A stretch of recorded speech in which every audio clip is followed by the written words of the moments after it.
बिस्मिल्लाहिर्रहमानिर्रहीम। अस्सलाम वालेकुम। जैकब न्यूज़ सां मां आहियां आबिद अली मंगरियो। पेश आहिनि हिन वक़्त जो हेडलाइन। जैकबाबाद में 45 ॾींहं ज़्यादती बाद क़तल कयल 10 वरनि जी नींगरी जी क़बर कुशाई। जैकबाबाद में 45 ॾींहं अॻु ज़्यादती बाद क़तल कयल 10 वरनि जी नींगरी हसीना खोसो जी क़बर कुशाई लाइ मेडिकल बोर्ड पहुची जुज़ा वरिता। Chandka medical college international medical superintendent Mohammad Yusuf Depar जी अॻवानी में टीम पहुती। Team judicial magistrate Nisar Ahmed Shar जी निगरानी हेठि नींगरी जी क़बर कुशाई कंदे टीम में police surgeon Abdul Qayyum, forensic medicine जो doctor Mohammad Rafiq, pathologist doctor Mohammad Wasif, senior women medical officer doctor Ghazala शामिल आहिनि। जुडिशियल मैजिस्ट्रेट जी निगरानी में क़बर कुशाई खां पोइ नींगरी जे जिस्म मां जुज़ा वरिता विया। डॉक्टर अब्दुल कयूम राजभर ॿुधायो त नींगरी जे जिस्म मां जुज़ा वठी रोड़ी लेबोरेटरी माणिया वेंदा। 2 हफ़्तनि में रिपोर्ट पधरी थींदी। मेडिकल बोर्ड जो कम सिर्फ़ नींगरी जी मौत जो सबब ॼाणण आहे। ज़्यादती जी तस्दीक लाइ जुज़ा न वठण जो चयो वियो आहे।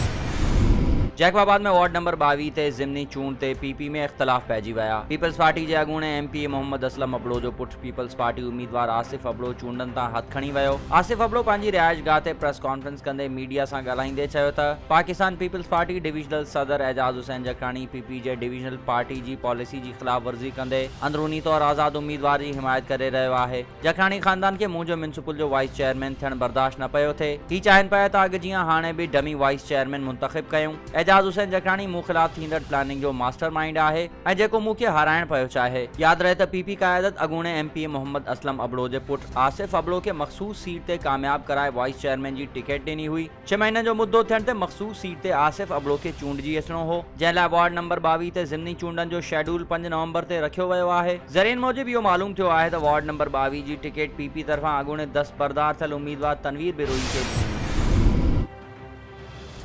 जैकबाबाद में पाकिस्तान पीपल्स पार्टी के उहदेदारनि जी प्रेस कॉन्फ्रेंस। पीपी के उहदेदारनि अली अरमान खोसो, शौकत अली घुन्यो, सज्जाद अहमद मस्तोई, बाबर फहीम, अली खान जगठाणी, लेडीज़ विंग जी सकीना पठान ऐं ॿियनि मीडिया सां ॻाल्हाईंदे चयो त अॻूणे एमपी मोहम्मद असलम अबड़ो जो पुट पीपी जे डिविजनल सदर मीर एजाज हुसैन जगठाणी मथां जेके इल्ज़ाम लगाया आहिनि असां उन्हनि खे मुस्तरद कयूं था ऐं असां पीपी जी आला क़यादत खां अपील था कयूं त हू अहिड़े मामले जो सख़्ती सां नोटिस वठनि ऐं 70 साल पंहिंजे घर जे वार्ड में गुज़ारण बावजूदि उतां जी अवाम जा बुनियादी मसला बि हल नाहिन कराए सघिया। पोइ तव्हां कहिड़ी बुनियाद ते असांजे डिवीजन जे सदर ते बेबुनियाद इल्ज़ाम लगाए रहिया आहियो। पर अफ़सोस सां इहो चवणो पवे थो त जेके इल्ज़ाम आसिफ अबड़ो लगाए रहियो आहे उन जा हुनखे बि अहिड़ा सबूत न ॾेखारिया त उन्हनि में पार्टी शामिल आहे। जेकॾहिं हू पंहिंजे वार्ड 22 में अवामी मसला हल कनि हा त अॼु इहे मसला पैदा ई न थियनि हा। जॾहिं त कुझु ॾींहं पहिरियां लियाकत खोसो ॾांहुं हथ खणण लाइ वियासूं, जंहिं ते पाड़े जे मोज़ज़ीन लियाकत खोसो असांखे मान ॾींदे असांखे इहो चई वापसि करे छॾियो त असां असलम अबड़ो ऐं संदसि पुट आसिफ अबड़ो जी कारकर्दगी मां मुतमइन न आहियूं, तंहिं करे असां पंहिंजो उम्मीदवार न विहारींदासूं।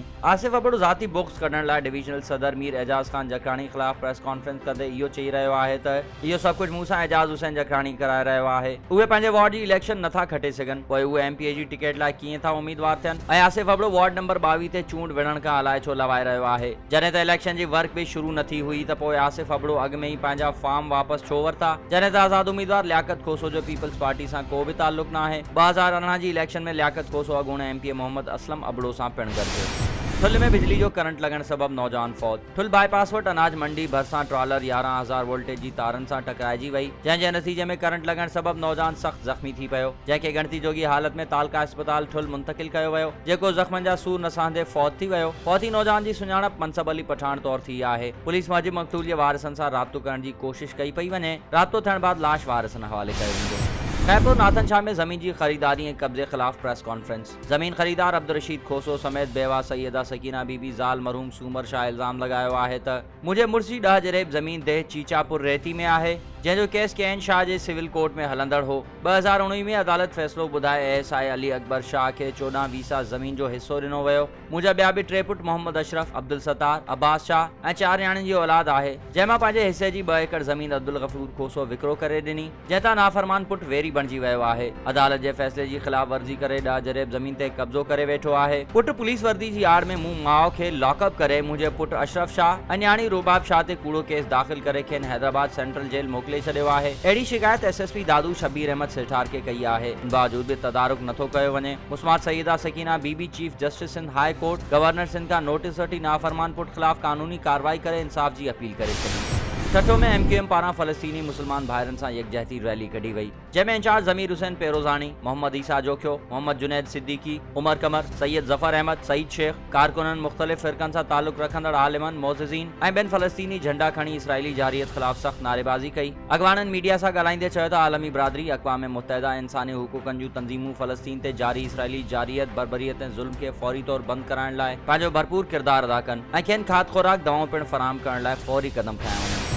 ठुल में 31 ॾींहं अॻु फौरन उथां क़तल थियल मुअज़्ज़म अली नूनारी जे क़ातिलनि जी गिरफ़्तारी लाइ धरणो जारी। लॻल धरणे में क़तल थियल मुअज़्ज़म अली नूनारी जे वारिसनि सां अॻूणे सूबाई सलाहकार मीर एजाज़ हुसैन जखराणी ऐं अॻूणे MPA डॉक्टर सोराब ख़ान सरकी रहबर चौक ते लॻल धरणे वारे हंधि पहुची करे वारिसनि सां ताज़ियत कई ऐं वारिसनि सां हमदर्दी जो इज़हार कयो। इन मौक़े ते अॻूणे सूबाई सलाहकार मीर एजाज़ हुसैन जखराणी मीडिया सां ॻाल्हाईंदे चयो त शहीद मुअज़्ज़म अली नूनारी जो खून रायगा न थियण ॾींदासीं। वारिसनि सां असां गॾु आहियूं। मुंहिंजे वालिद साहब जी तबियत ठीक न हुई, मां बर वक़्त पहुची न सघियुसि। पीपल्स पार्टी हर वक़्त मज़लूमनि सां गॾु रही आहे। जेको बि वारिसनि जो मुतालबो हूंदो असां उन मामले ते SSP जैकबाबाद ऐं DIG लाड़काणो सां ॻाल्हाईंदासीं। इन मौक़े ते इंफॉर्मेशन सेक्रेटरी अली अरमान खोसो ऐं ॿिया मौजूद हुआ।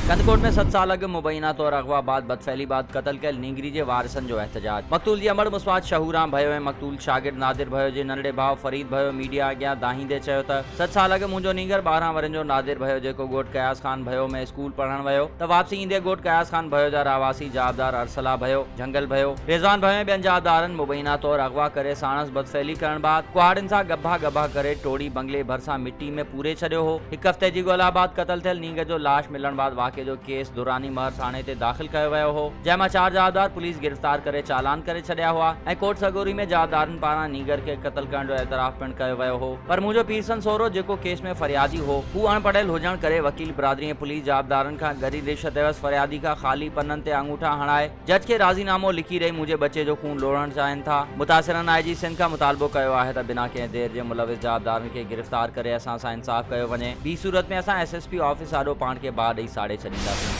वगण पुलिस जी बेहतरीन कार्रवाई। वगण में नया आयल SHO मुस्लिम शेख दबंग कार्रवाई करे लाड़काने खां नसीराबाद वींदड़ मेन हाईवे रोड लॻ आली ख़बर लाड़े वटां टोयोटा कार खे गुजे इतलाज़े मुस्लिम शेख पंहिंजी पूरी टीम साण करे हाईवे ते पहुची कार खे बीहारण जो इशारो कयो, पर मंशियात फरोशनि पारां कार न बीहारण ते पुलिस कार मथां हवाई फायरिंग करे बीहारियो। तलाशी वठण खां पोइ 137 किलोग्राम जूं सोपारियूं जंहिंजी मालियत 60,500 ॿुधाई पई वञे ऐं हिकु जाबदार नालो अनवर अली लाशारी वेटल उस्ता मोहम्मद दिलो बलोचिस्तान जे रहवासी टोयोटा कार पंहिंजी तहवील में वठी छॾी। सखर पुलिस साफ़ी जान मोहम्मद महर जे असल कातिलनि खे गिरफ़्तार न करे सघी। 8 ॾींहं गुज़री वञण बावजूद को नतीजो न निकितो। साफ़ इन में ताव वधी वियो। 8 ॾींहं बि सखर जे साफ़िन शहज़ाद ताबाणी, अनस घांगरो, उमर सूमरो, सलीम साहतो, सहरिश खोखर, फारूक सूमरो, मोहम्मद रिज़वान सिद्दीकी, जवाद शाह ऐं ॿियनि साफ़ी अॻवाननि चयो त शहीद साफ़ी जान मोहम्मद महर जी शहादत खे 8 ॾींहं मुकमल थी विया आहिनि, पर कातिलनि खे अञा ताईं गिरफ़्तार न कयो वियो आहे, जेका सरासर ज़ुल्म मथां ज़्यादती आहे। हैरत जहिड़ी ॻाल्हि आहे त सिंध हुकूमत ख़ातिरियूं करायूं आहिनि। सखर पुलिस यकीन पई ॾियारे त कातिल हर सूरत में पकड़िया वेंदा, पर अमल नाहे थी रहियो। उन्हनि अदलिया ऐं अख़्तियारियुनि खां घुर कई त शहीद साफ़ी जे असल कातिलनि खे गिरफ़्तार करे कानून जे कटहरे में आंदो वञे। ही हुयूं हिन वक़्त ताईं जूं हेडलाइंस। वधीक ख़बरुनि ऐं अपडेट्स लाइ विज़िट कयो असांजी वेबसाइट www.jacobnewshd.com ऐं फेसबुक ते फॉलो कयो। ॾिसंदा रहो जैकब न्यूज़, ख़बर खां हक़ीक़त ताईं।